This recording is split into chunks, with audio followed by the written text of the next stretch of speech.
Drive to Legends Recovery Center. Okay, 430 North Broadway Street, Our buddy Green Sebastian Springs. Gorky's wife, Let's go. chairman of the Fairfax County Republican Committee.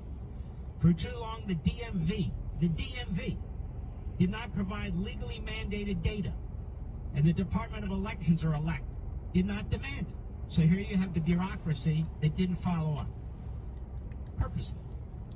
As a result, non-citizens registered and voted in the past.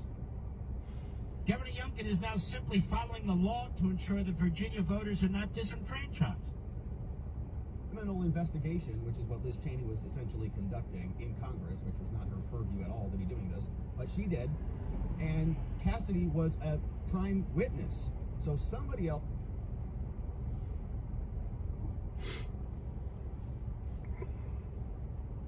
And hitting the news. Well, the Oversight Subcommittee has now released these. And the chairman of that subcommittee is Representative Barry Loudermilk, this gentleman you see here. He says, all right, guess what? We've obtained never-before-seen correspondence between the J6 Select Committee and Liz Cheney and Cassidy Hutchinson. It says in the months leading up to the Hutchinson explosive testimony, right? This is a big thing. Remember, she came out dressed in white. All the media was like, she's going to come out and she's going to talk about how much of a monster Trump is. And she invented this whole, like, attack with the clavicle and the Secret Service agent. And Trump is saying, take me to the Capitol. And Melania's commandeering helicopters, and people are hanging off those rope ladders with sniper rifles. The whole thing was like a movie. Turns out it was all nonsense. It was all fictional BS. We'll see. Expired while Hutchinson was still represented by her lawyer called Stephen Passatino. Hutchinson, clavicle girl, reached out to Griffin from The View after Hutchinson's second TI and met with Farrah Griffin and her Georgetown town home on April 26, 2022. Now, in Hutchinson's book, they tell us, Hutchinson claims that she told Farrah Griffin that she had more information to share with the committee, and that Griffin agreed to contact Cheney on Hutchinson's behalf and spent the next month secretly passing information between Cheney and Hutchinson, including scheduling another select committee interview where Hutchinson suddenly came in and testified about new information, right? We read this. Well, suddenly it came out of nowhere. Clavicle attack. According to never-before-seen text messages, Cheney communicated directly with Hutchinson while Hutchinson was represented by an attorney and while she was the subject of the Select Committee's investigation.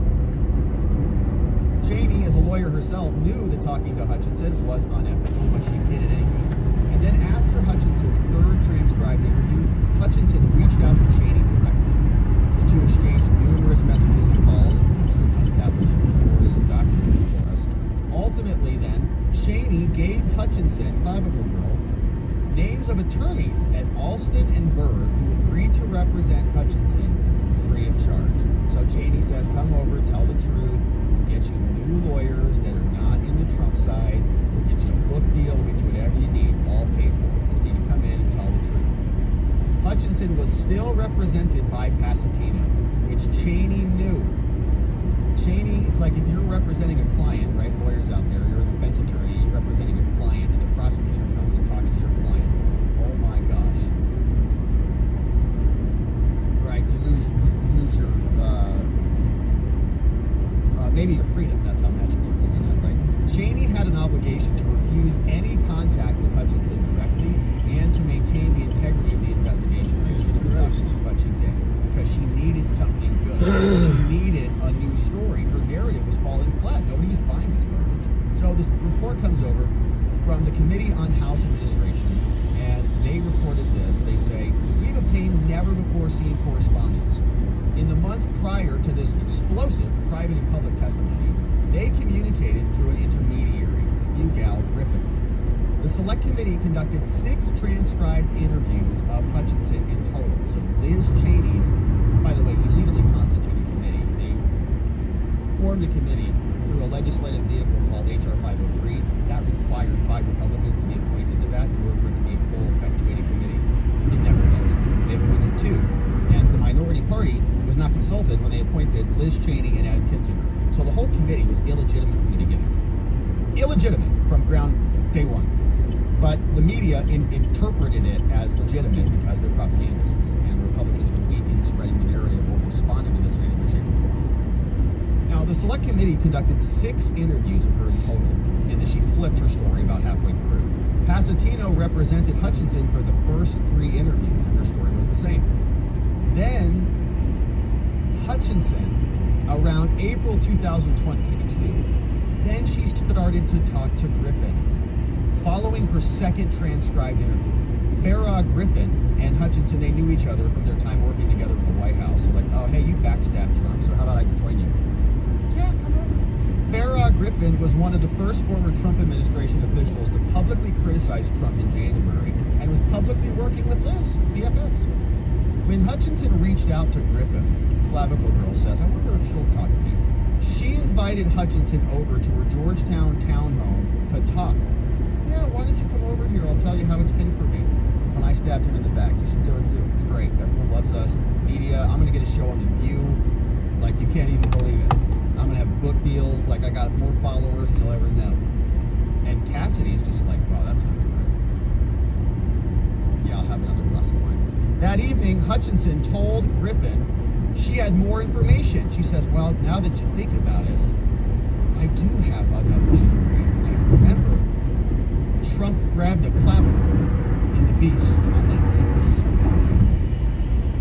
She had more information that she could provide the Select Committee, right? So they're having wine night, and she says, yeah, I think I remember something I can do. But she's saying, you need something useful. You're going to get in front of me, hit the brakes. Statements by both Hutchinson and Griffin. Now, during their conversation, Griffin agreed to, quote, contact Liz Cheney on Hutchinson's behalf about scheduling another interview. Yeah. Now, her new testimony would include a never-before-heard story that alleged that Trump agreed with rioters who chanted, hang Mike Pence, right?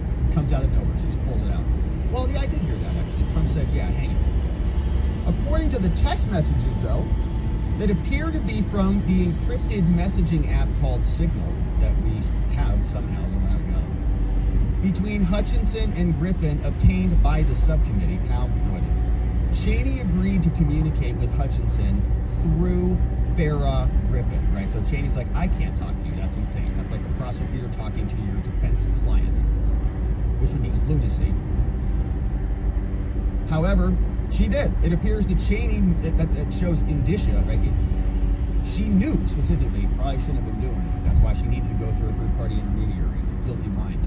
However, it appears that Cheney knew communicating with Hutchinson, while Hutchinson had a lawyer and was a subject of the investigation without going through Hutchinson's attorney, she knew it would be unethical. That's why she was having Farrah do the dirty work. This is evident by Griffin's text to Hutchinson that Cheney's one concern was so long as you have counsel, she can't really ethically talk to you without him. No, so she even admitted it. So here is what one of the text messages says. This is Clavicle Girl on the right. She sends a text message Thursday, April 28th. Is this the new line? Hey, Alyssa, it's Clavicle Girl. I know you're busy, but is there a chance... Actually, that voice is giving her way too much energy and enthusiasm. It's much more drone and monotone than that, but you'll have to fill in the gaps. It says, I know you're busy, but is there a chance you've touched base with anyone regarding what we talked about on Tuesday night? It's Thursday, so... wine night was Tuesday night, and Wednesday goes by. She's thinking about it. She's like, gosh, I really need to know. Should I text her? Should I not text her? Should I text her? Should I not text her? Okay, I'll just do it. Sends her a text. I know you're busy. Alyssa responds back, hey, yes, so I reached out to Liz Cheney. She agreed to keep our convo totally confidential, okay? So your lawyer will never know. Liz said that she admires you and could tell that you wanted to do the right thing from your testimony. Her one concern was so long as you have counsel, she can't really ethically talk to you without him, right? Because you've got a lawyer, so she's not allowed to talk to you. But what she suggests is a follow-up with you, with your lawyer, that she and Dan George can lead. Probably can do without all the other members and without Tim. So maybe talk to your lawyer and then they can come and help. So Liz Cheney loves you. You're super good. You're really special, and she knows that you want to tell the truth. Ugh. Cassie's like, yeah, I do want to tell the truth. And be like Alyssa. Does that help at all? Says Alyssa. Alyssa tells her, I can tell she really wants to work with you and is just trying to figure out the right way to do it because it's unethical and it shows a conflict. It shows that Liz Cheney is trying to rig the investigation by going after a key witness that she's going to present in the trial and manipulate her evidence when she's got a lawyer. So here's what Alyssa gets back from Cassidy. Clavicle Girl responds, says, I mean, do you think this is actually of interest to her at this point? Or is it moot? Like, have they moved beyond it? She's like desperate, right? Like, do I even have anything of value? They're like, yeah, you're going to make up whatever. Of course it's going to be valuable. Alyssa responds, oh, it's very much of interest. Okay, are you kidding me? Like, our whole scam is falling flat right now. And we need something good. A clavicle attack is great. Yes. Trump said he wanted Mike Pence hung. Yes, that's great. What else you got? So Cheney basically wants to structure it in a way that you are comfortable and wants to make sure it's clear. If you speak to them again, it's them asking, not you. So you don't get in trouble. All right. And then that message goes bye-bye. So we don't know where the rest of that went. But that was that message that we just read. Now, for nearly a month, Griffin acted as an intermediary between Cheney and the Select Committee and Clavicle Girl. As an intermediary, Griffin helped coordinate Hutchinson's third transcribed interview. And guess who didn't come to that third interview? The lawyer. Without his knowledge, okay? These people are such scammers. They know he's got a lawyer. They're talking about his lawyer. They're saying, we want to do this with your lawyer present. They bring in, oh man, they're such scammers. They bring her in without her lawyer there. During the same time, Griffin and Hutchinson discussed the optics of Hutchinson leaking her new information to the press instead of providing it directly to the committee. Well, what if I just share this with the New York Times? Hutchinson and Griffin also colluded to create a false story about why Hutchinson needed to do a third transcribed interview for the committee to feed to Pasatino, the lawyer. Presumably this was done at Cheney's direction because it was Cheney herself who led the third transcribed interview of Hutchinson. Yeah, I'll take care of that one. Just make sure the lawyers aren't there, says Cheney. Cheney knew that Pasatino represented her leading up to and during the interview, and they interviewed her anyways without the lawyer and made up other stories. Oh, no, you don't need to come. She's just going to come and answer a question about something. Okay. In her May 17th, 2021 transcribed interview, Hutchinson testifies to now a new, suddenly, series of uncorroborated and unverified stories that conveniently fit Liz Cheney's narrative exactly, that Trump is dangerous and he's solely responsible for January 6th, right? Suddenly everything changed. And we saw her come out there. We were mocking her, I think, in real time. Despite already testifying to the Select Committee twice, Hutchinson never mentioned this new information, suddenly realized. Then, after her third transcribed interview, Hutchinson contacted Cheney directly. So they got cell phone numbers there, and now they're BFFs. While Hutchinson revealed the general timing of these conversations in her book, the extent and content of their communication was never previously disclosed. When Hutchinson texted Cheney, she was still represented by her lawyer, Pasatino. Cheney knew it, didn't care. Cheney and Hutchinson communicated directly for days without her lawyer's knowledge. So, and I don't know if Pasatino has responded to this or will respond to this and corroborate any of this, say, yep, no, I had no idea, or what. But subsequently, Cheney then provided Hutchinson with new attorneys. Said, get rid of your old lawyer, okay? He's not letting you lie. But these other people will take really good care of you. They're from Alston and Byrd, pro bono. You don't even have to pay for them. Just switch lawyers and you'll be on our team. So here is now the text message to Liz Cheney. And so the messages with Alyssa We're April 28th, so we fast forward, we're now in June. A couple months go by. To Liz Cheney from Cassidy Hutchinson, Clavicle Girl. Hi Liz. Hi, this is Cassidy Hutchinson. I'm sorry for reaching out this way, but I was hoping to have a private conversation with you, parentheses, soon, if you are willing, period.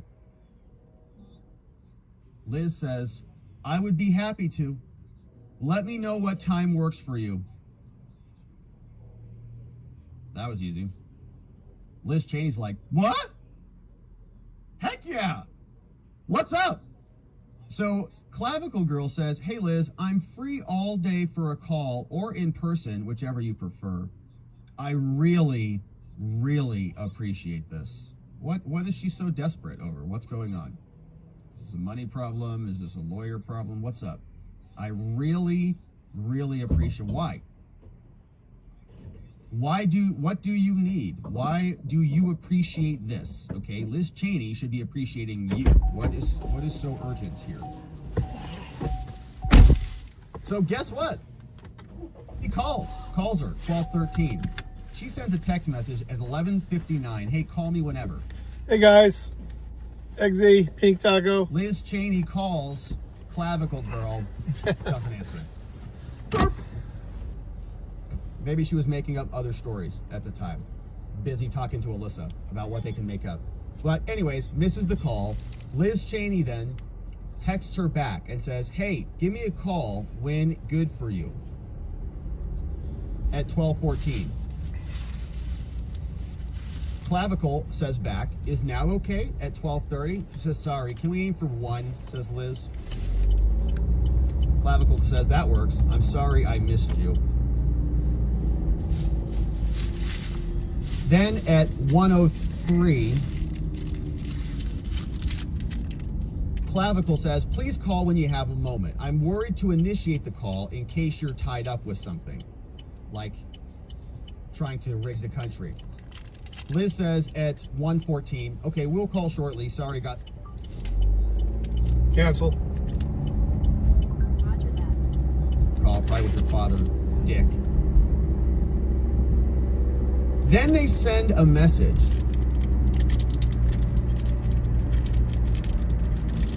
And Clavicle Yeah, I gotta go out to sends a Green message Springs. from her lawyer to Liz. Ugh. Clavicle screenshots her lawyer and sends it to the enemy, Liz Cheney. Unbelievable. Client sometimes, man, I tell you what. Nothing you can do. What can you do? Stefan Pasatina was like fighting for his client. She like takes a screenshot, sends it to Liz Cheney. He's like, all right, I quit this whole thing. But so she says he sent her the message. So Clavicle's lawyer sends Clavicle a message. With the DOJ refusing to hold Mark and Scavino in contempt, and with the committee talking about you to the press again, I don't see why we do anything more with them, right? He's telling her, we're done, all right? They're threatening you. He says, there is a small element of risk by refusing to cooperate, but I think it's the best move for you. Do you agree, Clavicle? Okay, these people are not holding Mark. They're not holding Scavino in contempt. They're threatening you guys. They're coming after you. There's a small element of risk. They might try to, but what do you think? Do you agree? Lawyer, text message to client. I'm good, I'm just busy. Cassidy, Clavicle, responds and says, did they reach out about a live hearing? I don't want to gamble with being held in contempt, Stefan. On the shoulder. I'm sorry, but I just don't think I can do it. Have they reached out about a live hearing? They have not. So he says, so right, he's a lawyer. So okay, that's fine. Right, we'll do your wishes if you want to go and testify or comply or whatever. Right? I guess the next messages would be developing that. But she screenshots it and sends it to Liz, which it's her communications to share with Liz. But Liz is a disgusting person for not disclosing this to Stefan. Maybe she did. Or to anybody else. So the lawyer is telling her we shouldn't testify in front of Liz Cheney. She's a partisan hack and she's illegitimate. So she sends that message to Liz. Liz says, can I give you a call tomorrow? She's busy. Of course. Clavicle girl is freaked. Is everything okay? Oh, she's probably just totally freaked. No, Liz Cheney's going to respond to you, Clavicle, and explain to you what's going on. No, everything is not okay, okay? We're trying to conduct an insurrection against our own government, which is creating a fake hearing and conduct show trials so that we can smear the exited coup president immediately so he doesn't regain power somehow. So, no, everything's not okay, okay? I'm talking to my dad. I'm freaked out about it. Nancy Pelosi's over here. We've got Chuck Schumer. Everybody's drunk. Nobody knows what's going on. Obama's flipped out, right? The whole thing. It's madness. So, everything okay? No. It's not. Yeah, we're going to be driving against we'll see, it we now. go back to the report. No sunset, And just that was clouds the in the sky. exchange. Pretty clouds, though. Now, days after Cheney began communicating directly with Hutchinson fired Pasatino and hired Cheney's recommended attorneys, Cheney's bestie lawyers, who agreed to represent Hutchinson for free. No money at all. Yeah, we'd love to. Happy to do it. Within a few weeks, Cheney brought Hutchinson in for a secretive fourth transcribed interview. And during this fourth interview, only Cheney and one other committee council member were present. That's it. 2 people of the J6 committee. In addition, they had Hutchinson's new lawyers, which were really Liz Cheney's lawyers. During this fourth transcribed interview, Hutchinson testified to some of her most outlandish new claims that she made up at wine night with Alyssa. The subcommittee was only able to obtain a limited number of text messages from Hutchinson and Griffin. And I don't know how the hell they got those messages, but that's amazing. But Cheney's influence on Hutchinson is apparent from that point forward by her dramatic change in testimony, right? Everything flipped. And her eventual claims against Trump using second and third hand accounts. Specifically, Hutchinson claimed that Tony Ornato, told Hutchinson that, so it's hearsay, right? Told Hutchinson that Trump lunged towards the driver of his car after he was denied the request to go to the Capitol. So Trump says, take me over there. We're going to seize power. I'm going to walk in there and the country's mine or something. Doesn't go to the Capitol. Trump flips out, lunges up at the top of the beast, grabs the steering wheel, grabs the clavicle. She said, grabbed him by the clavicle, like use that word. This story has never been corroborated and, in fact, was directly refuted by both Secret Service agents in the vehicle with Trump that day. Never happened. Made it up. Liz Cheney made it up with her, fired her old lawyers, gave her Liz's lawyers, and then had a secretive hearing before spreading this lie to all of us. In her book, Cheney wrote that it would compromise the Select Committee's investigation if they were seen advising witnesses and suggesting new legal representation. But Cheney failed to say that in her own book that she herself gave Hutchinson new lawyers who would represent Hutchinson for free. Now, Hutchinson told a conflicting account of Cheney's role. In her book, she wrote that Cheney herself advised Hutchinson to change attorneys and even provided a list of recommended attorneys. Here's what Cheney wrote in her stupid book. She said, not long after this third interview, Cassidy contacted me directly. She told me that she was inclined to represent herself going forward. And I was very sympathetic to her situation, said Liz, but I did not want our committee to be advising her on what she should do next. Yeah, right, we had multiple phone calls with her. I told Cassidy that she could consult another lawyer and seek his or her independent advice on how best to move forward. Every witness deserves an attorney who represent their interest exclusively, just like Stephan did. Ultimately, Cassidy decided to retain 2 new lawyers, both with prior experience in the DOJ. Those were Liz's lawyers. One had been appointed a few years earlier by Trump to oversee the Justice Department. The other had served at Justice during Bush. They represented Cassidy pro bono without charging her anything. Why would that be? Because they're just good people. However, Hutchinson told a conflicting account of Cheney's role. In her book, Hutchinson said that Cheney herself advised Hutchinson, Cassidy Clavicle Girl, to change the attorneys and even gave her a list of recommended people. Right, there it is. In Cassidy's book, she said, Well, I asked if she or any other members of the committee staff might know an attorney who would be willing to put me on a payment plan, because lawyers are expensive. Liz said that she would follow up. Let me check. I'll speak with a few colleagues about this. Now, the next day, she called me and provided me with contact information for multiple attorneys at various firms, which is good practice. You should recommend 3 people, let's say, for recommending somebody, so it doesn't look like it's a quid pro quo type of thing. And I thanked her, and I promised that I would figure out a way to do the right thing, regardless of the outcome of the search for new lawyers. I could not find the words to tell her that the committee was giving me one of the greatest gifts I could have received, which was hope. And so I have a little empathy for Cassidy, because this January 6th committee, right, it was multiple years of them, Cassidy was living in fear, man. And she shouldn't have buckled and lied, because that's a dishonest thing to do and a dishonest way to live. And there's no evidence to support her claims. And so she's really, wrecked her credibility, and she's going to have to live with that indefinitely. That's wild. With that lie. That's crazy. But she is, I think, pretty satisfied with her new life, her new book, and she'll probably get a show at some point, sometime, when she develops a personality. But in this case, Hutchinson and her testimony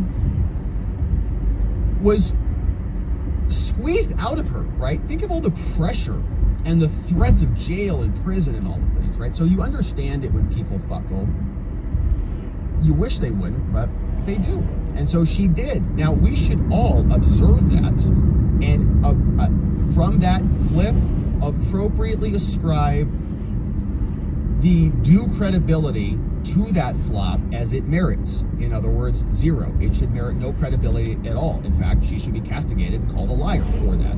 You understand why she did it, but you don't get to come out then and suddenly say that it's not a lie, because nobody has corroborated it.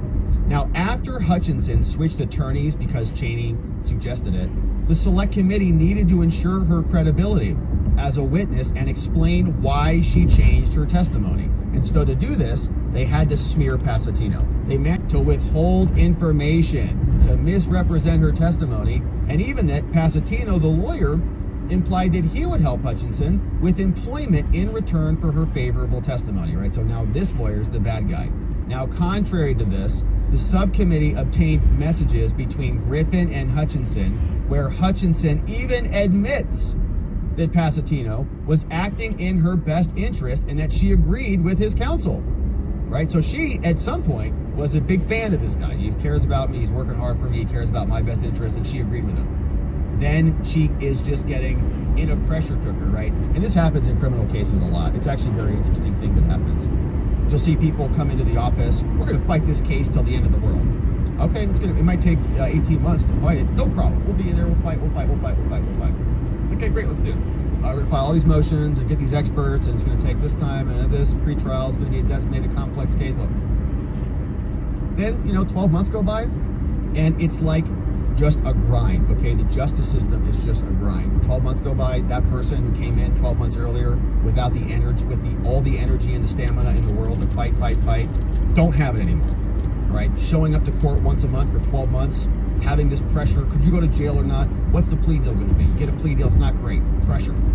What happens if I fight this? It might get worse. It might get better, it might get worse, right? It's like psychological warfare, which is why you need good attorneys who can help guide you through this, so you can really delegate a lot of that off of your mental shelf and give it to the lawyer, so you never have to think about it again. But Hutchinson is in that, right? So eventually she just buckles, she just cracks and flips. But she had admitted that her lawyer was great. The subcommittee is also reviewed. Right, but they still want to suck on the government teeth. So I'm sure it goes both ways. But yeah, I agree. It's fucking nuts.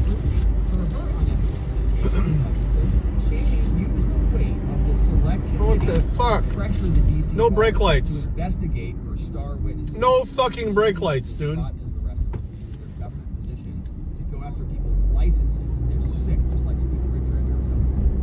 This was all to make Hutchinson seem credible while destroying the credibility of anybody who dissented. And so they had to attack the lawyer because they're sick. Now, here was more of the texts. So now we are back in May. And Alyssa sent this to Clavicle. Alyssa says, okay. That was something Liz's direction. That was at Liz's direction. How do you feel about just doing it with your lawyer, Stefan, but answering more questions? You can handle yourself, and he's just there as a figurehead. Okay, so now Alyssa... Well, clean the place up, let him fucking walk. Just get rid of your lawyer, okay? He's Ain't just nothing a you can do, figurehead. You don't need him. And Clavicle responds and says, okay, and basically give an so Clavicle girl like doesn't want to testify live, it sounds like, or if you won't give assurance, there you go. Issue a subpoena. That's the way to do it. Says his lawyer. He's not against me complying. He's actually sort of willing to do it because he thinks it builds my credibility as a witness if I go in and testify. But he wants just enough from the committee to balance out the public backlash from the lawsuit and to frame me as super compliant and respectful of congressional subpoenas. So it sounds like a good strategy, right? He's saying, hey, like, we can go in, like, if they subpoena you, we'll come in and we can talk about it, but we want to set terms before we come in. So he's going to call Dan George this afternoon. Can you tip off Liz or Dan and see their thoughts? This is crazy, man. She's communicating with the enemy. It's like, wow, this poor lawyer. It says, I'm personally fine with just Liz and Dan, but I have a feeling he'll want it structured the same as other depots. But I haven't gotten that far with him. Does that make sense? Yeah, that all makes sense, says Alyssa. I actually agree with Stefan's approach. Wow. And think it's accomplished everyone's goals. Yeah. I am happy to tip Liz off. Ugh. Just breaks my heart.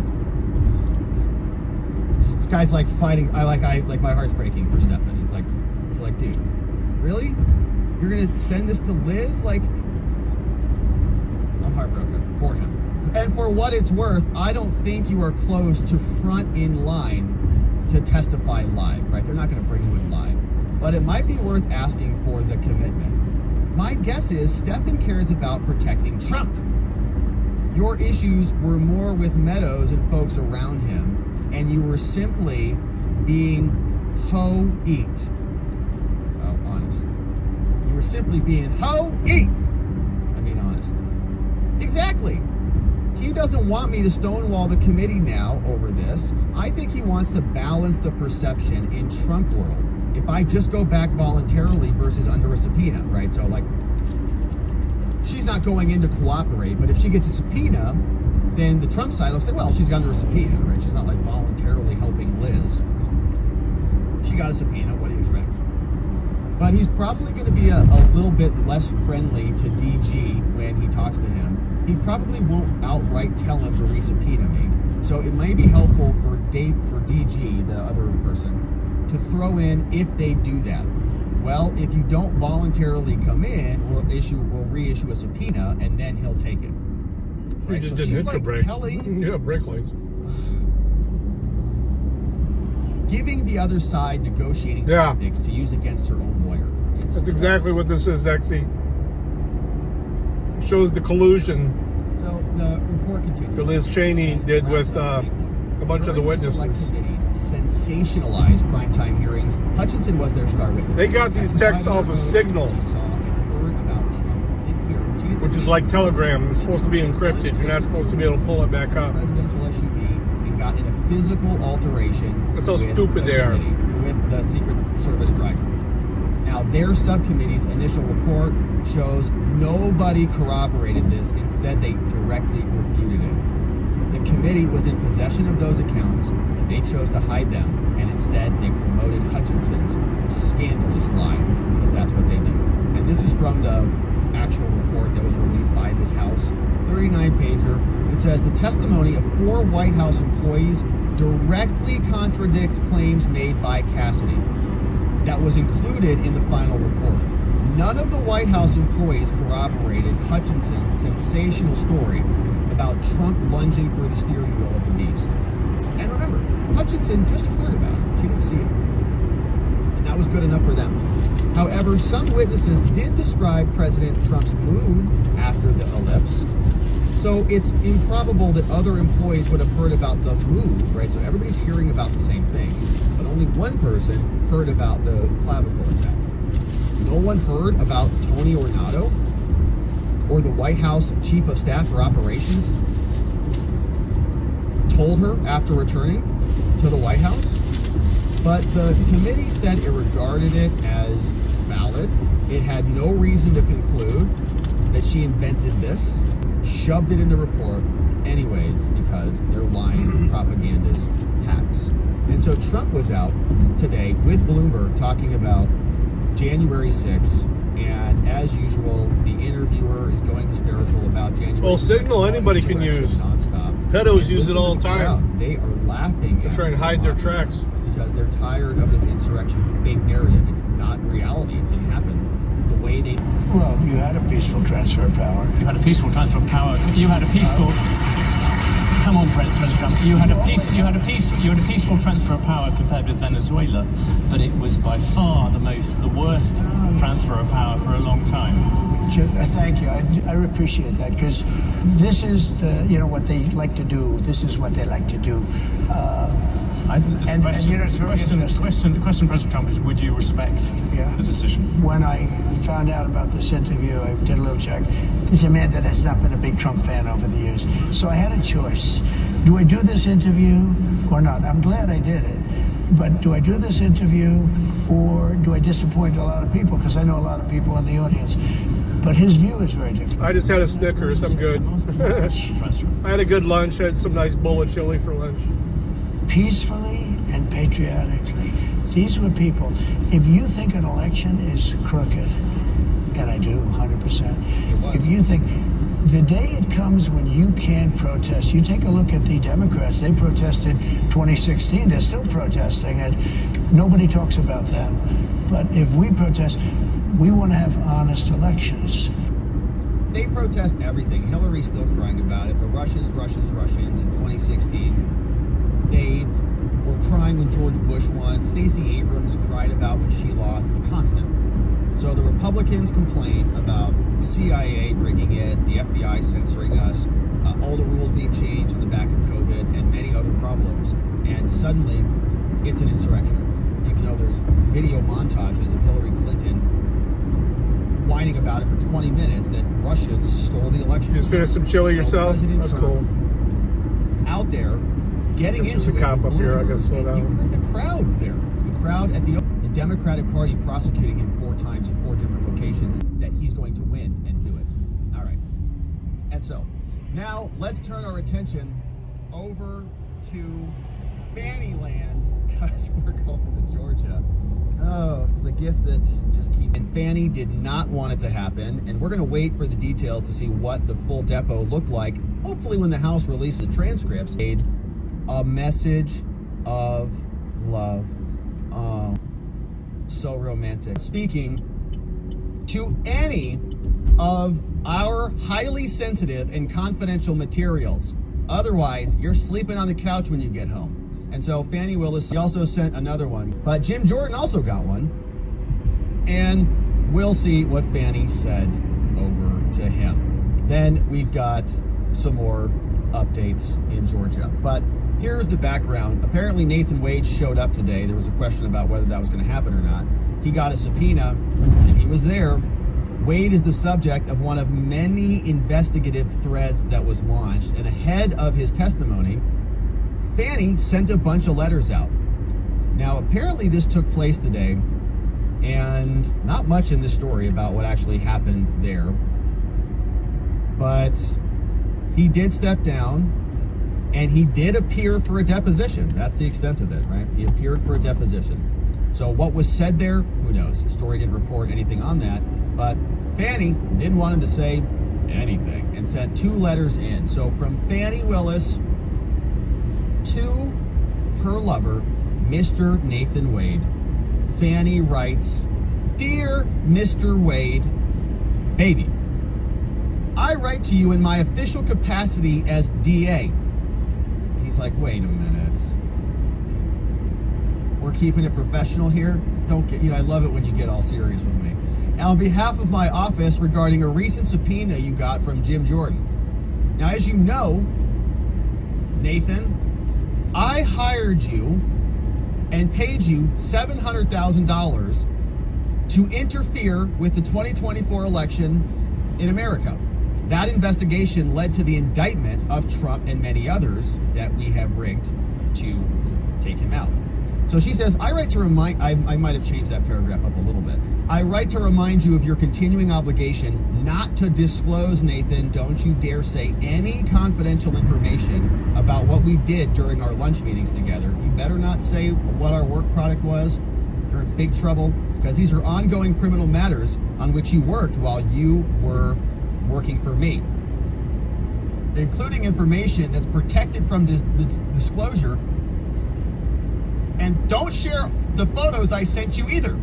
Now, to that end, this letter should serve as formal notice that my office is asserting all legal protections and privileges. Yeah, they showed up to her daughter when she got Nathan Wade was working arrested on the side of the road. Now, as the special counsel, Nathan, Yeah, they just of our happened to be together when they investigation, showed up. You have knowledge of highly sensitive and confidential information, and you better Way believe after he was fired and That is shouldn't one have of the been. truest things I've ever heard. And they weren't together anymore, but all of a sudden they Yeah. show up together on the body camera. disclosure of which could interfere with everything Fanny's doing.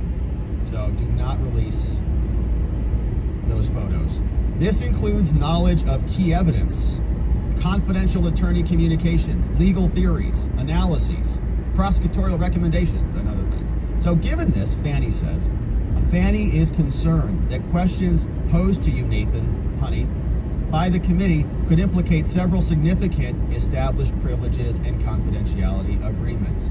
This includes preserving the secrecy of grand juries, very important here, fundamental principle.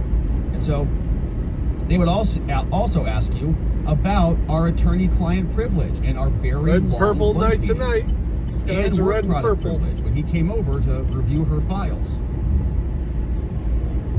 Now, it's the responsibility of Fulton and its employees to protect this sensitive information. And as a former contracted prosecutor with this office, this remains your responsibility as well, buddy. And as you are undoubtedly aware, the sharing of this information violates Georgia's professional ethics rules, which they don't care about at all. Fannie Willis is threatening Nathan Wade with Georgia professional ethics rules. That's rich. Incredible. You know, Nathan, you could be violating your ethical obligations if you do this. He's like, ethic rules? What are those? Including special rules applicable to prosecutors. After withdrawal from such representation, attorneys are still required to protect confidentialities. And since the committee's demand for your testimony would require you to discuss these things, we previously asked the committee to withdraw its demand to interview you. And if they're unwilling to do so, then come up with an integrity agreement. They've refused our requests. Integrity. Now, the Fulton Integrity County weed. office will continue to seek an agreement with them. But however, in the absence of such agreement, all right, Nathan Wade is going to get told by his girlfriend right now. Oh, man. Guys hate this, but here it comes. Fannie Willis said to Nathan, I am directing you as the former special counsel to my office, Nathan, to refrain from answering any of the committee's questions related to your role into our criminal investigation of Trump. Man, Nathan just got told he is on thin ice over there. It is incumbent upon you and your counsel shit, to it hurts guard also. against the unauthorized First time I've seen that. disclosure of Detour any in. evidence that you got from our work together that I've outlined in this letter. Now, I also understand One of the that the side committee roads. has expressed interest in questioning you about the office's receipt and use of federal grant funds. Yeah. Now, I do not believe, honey, that you possess any personal knowledge on this subject, as you were not funded by that money. You got other money from Georgia that they ripped off from their taxpayers, not federal money. And so this office has no objection to you providing relevant information that you don't know any of this stuff. By allowing you to share relevant personal knowledge about these funds, The office does not waive any privileges because you have no knowledge. And finally, I wish to remind you, Nathan, honey baby, about our ongoing prosecution. The criminal efforts to undermine Georgia's election not only shook the foundations of our state's democracy, but also endangered public servants and election workers who were brave enough to stand up for the rule of law. As long as I'm District Attorney Fanny, I will continue to do everything in my power to protect the integrity of this criminal investigation. My legal duty to protect the secrecy has been bestowed upon both of you and I by federal, local, and state law. And I have no interest in waiving this legal responsibility on behalf of my office. And I'm confident, Nathan, that you will do the same. Yours in service, Fanny T. Willis. Also, grab some milk on the way home and some Grey Goose. All right, so we're living in bizarro land where this is just not laughed at completely by every serious attorney anywhere, because they were lovers, okay? They were lovers. They were creating a relationship that was exploitative and created a conflict of interest in the criminal prosecution and for the state of Georgia. And they should have been laughed out of the bar for lying to the judge directly to their face and fraudulently creating forms to cover up this relationship. But no, now she sends him a love letter. Shut your mouth. Don't say anything about our corruption and just let Congress burn itself out. So Fanny sent a letter to Jim Jordan too. She says, all right, Jim, guess what? I'm Fanny and I can do whatever I want, so why don't you just shove it? I'm concerned that your demand, Jim, for Nathan's testimony, my lover, would force him to improperly divulge confidential information. And he's an honorable lawyer. And so he's been informed, Jim, that Nathan is not going to answer any questions about any information about his role in our prosecution. Now, as former special counsel, Mr. Wade has sensitive knowledge about my indictment, including evidence that's all protected. Georgia protects it, so does Chief Justice Robert. Now, there are extremely compelling reasons, Jimbo, why Congress should avoid, and many have, interference with ongoing criminal matters. Asking witnesses to share legally protected, non-ordered, my boyfriend, not to answer any questions from you, Jim, about his role. As long as I'm DA, I'm going to protect my office, my legal duty. I have no interest in waiving this for your politically motivated tactics. Yours in service, Fanny Yeah, Willis, I love it when it's Jim empty. Jordan. And I wonder what Jim Jordan's going to do about it. I'd be pretty unhappy if I was a powerful congressman and I kept having people who are using federal funds to prosecute political opponents in America spitting back in your face when you have the power of the purse in Congress and you do nothing about it. But we'll see what this Congress does. So Nathan Wade did testify, did do a deposition, and we're excited to see what Congress was able to get out of him. Hopefully Jim Jordan and the Judiciary Committee release the transcripts ASAP so we can get to the bottom of what's happening between these two who launched a criminal prosecution of a president without any historical precedent for doing so, utilizing RICO and criminalizing a whole swath of conduct that's not criminal at all. And they did it for their own self-interest in violation of the law. And so we should get to the bottom of it, and we should have answers before the election. We'll see if Congress gets it. All right, and we've got one final story. Sticking with Georgia, because it's Georgia. You know, it's like nonstop out of there. We even talked about Georgia this morning on our members only stream. It's like nonstop. But now we also have this story. A judge in Georgia is now ordering the election to be certified. If you are at the county level, you're working in the election operations at the board, you find that the election is riddled with fraud, you say, you know, we're going to investigate this and not certify this just yet until we can investigate it a bit further. Nope, can't do that now. It's de facto certification. It's almost like the election has already been certified. Oh, is that moon full? And it's not even happened yet. What Look at is that moon. certification? What does it mean if you don't actually do any certifying at all? Well, let's see what the judge said. But this is what the report says. It says that certifying elections is a required duty, and they're not allowed to refuse to finalize the results based on suspicions of miscounts or fraud. So you don't actually check. Then He what's the rejected point? claims. The judge's name is McBurney, saying that Georgia law requires certification and there is no discretion to challenge it. So it's a pre-election certification before the election even happens. It's just ministerial. There really is no certifying happening at all. It's just stamp it. Votes come in, there's a final tally, that's the end of the game. Take it or leave it. Actually, you have to take it. You can't leave it. No matter what happens, it's being certified. Here's the final order. They say in this second lawsuit, Adams, the person who is now suing Fulton County,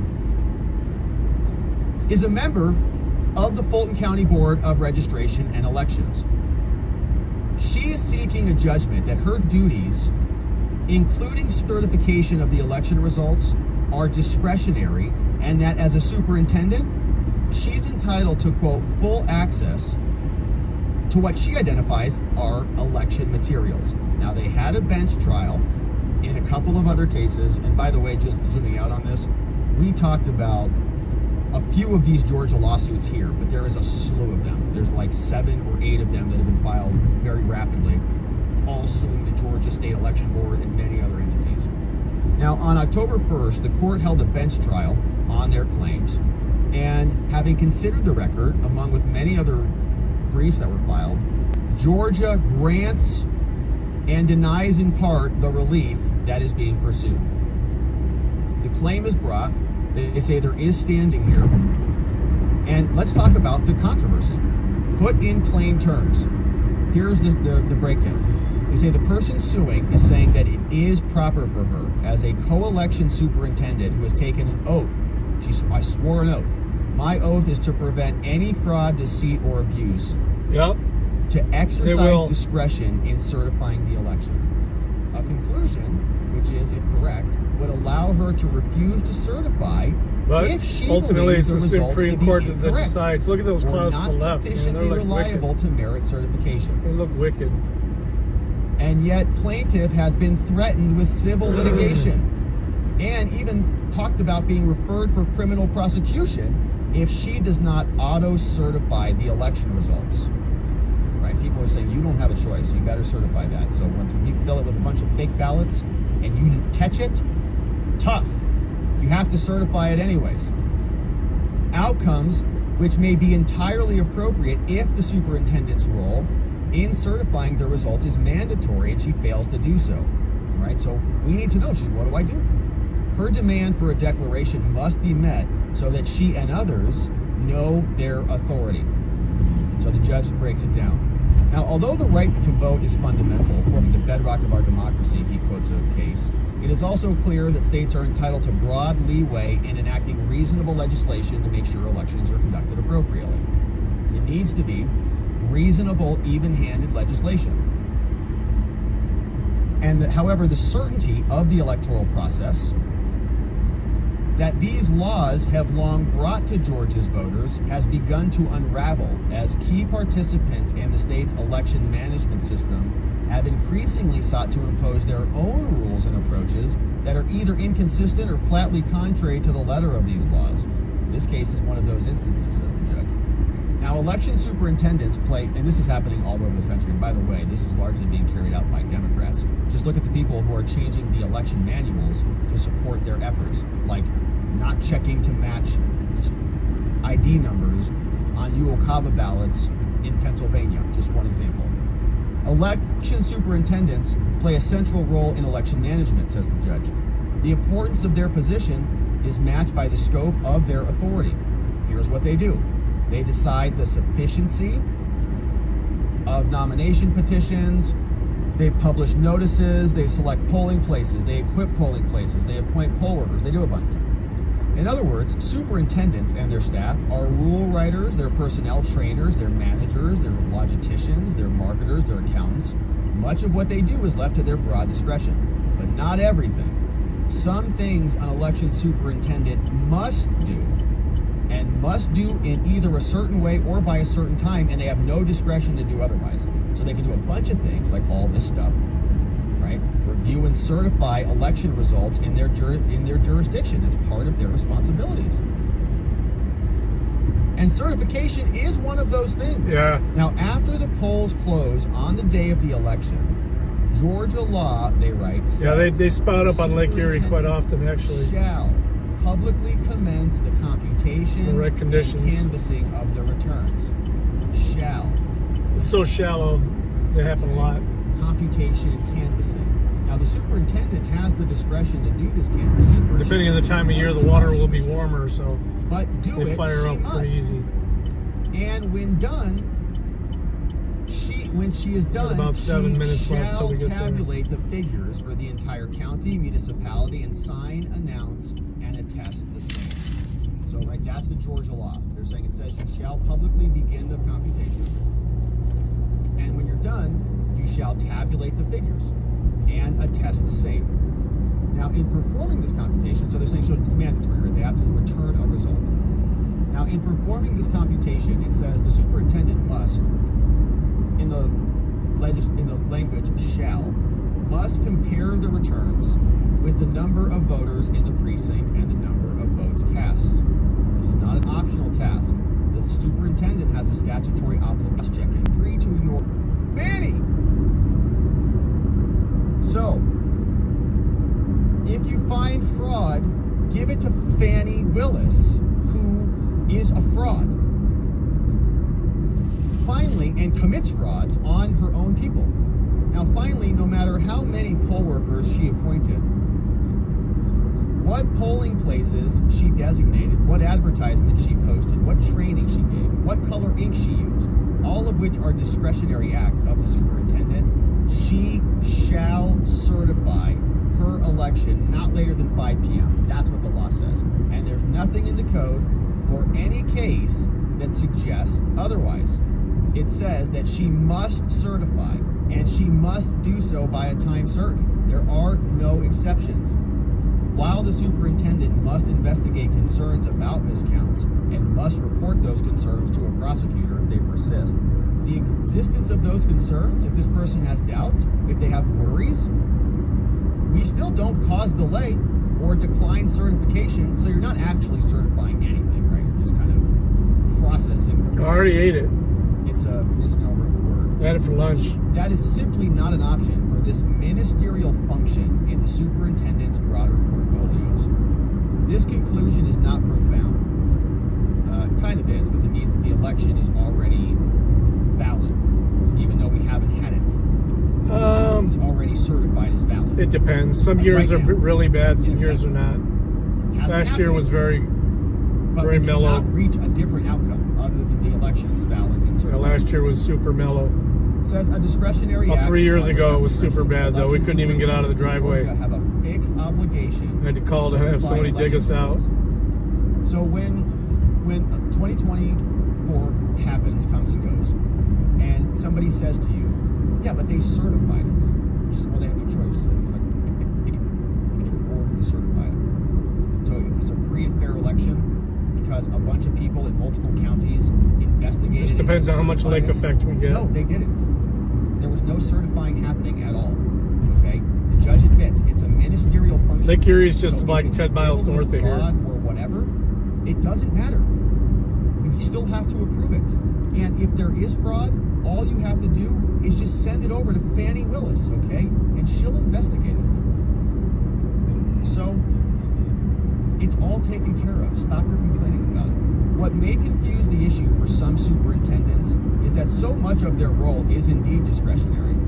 But the existence of the discretion in some roles is not in all roles. And the determination of whether the action is discretionary or ministerial is made on a case-by-case basis. And so the issue here is certification, not the job. And so they have no option here but to confirm it. Now, Now, plaintiff has good reason to seek out this clarity. She was threatened with... Yeah, I definitely can't count on the township or county. Think about Not in a city or village limit. But this so. goes even deeper. They can be suspended if they fail to perform their duties. All of us have front-wheel drive or four-wheel drive. Certify a rigged election? Is that in the rules? It's the only way you're going to get around. Say that? Even prosecuted as a misdemeanor by Fannie if they don't certify. Plus, plaintiff has taken that oath not only to prevent the fraud but to perform their duties. And so, any uncertainty about what Georgia says is of paramount importance, and so they're looking to other laws that support this effort. The court thus finds the issuance of a declaratory judgment is necessary here. So we're going to do that.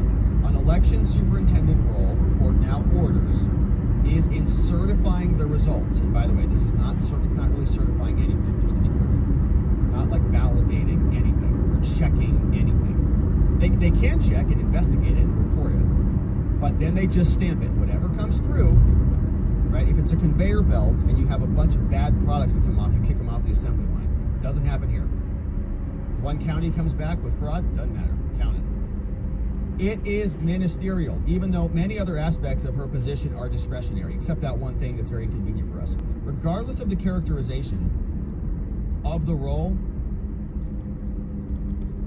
this is mandatory. You do not have a decision to certify or not, so you just have to stamp it. Consequently, no election superintendent, none of them, may refuse to certify or abstain for certifying election results under any circumstance. See that? Just leave that right there. Under any circumstance. No, an AMA, what do you know? 10,000 ballots come in with Fannie Willis's Grey Goose all over them. Totally valid. Let them come through. If all right, guys. Performing her responsibility, all right, I'll probably fire it up on the way home.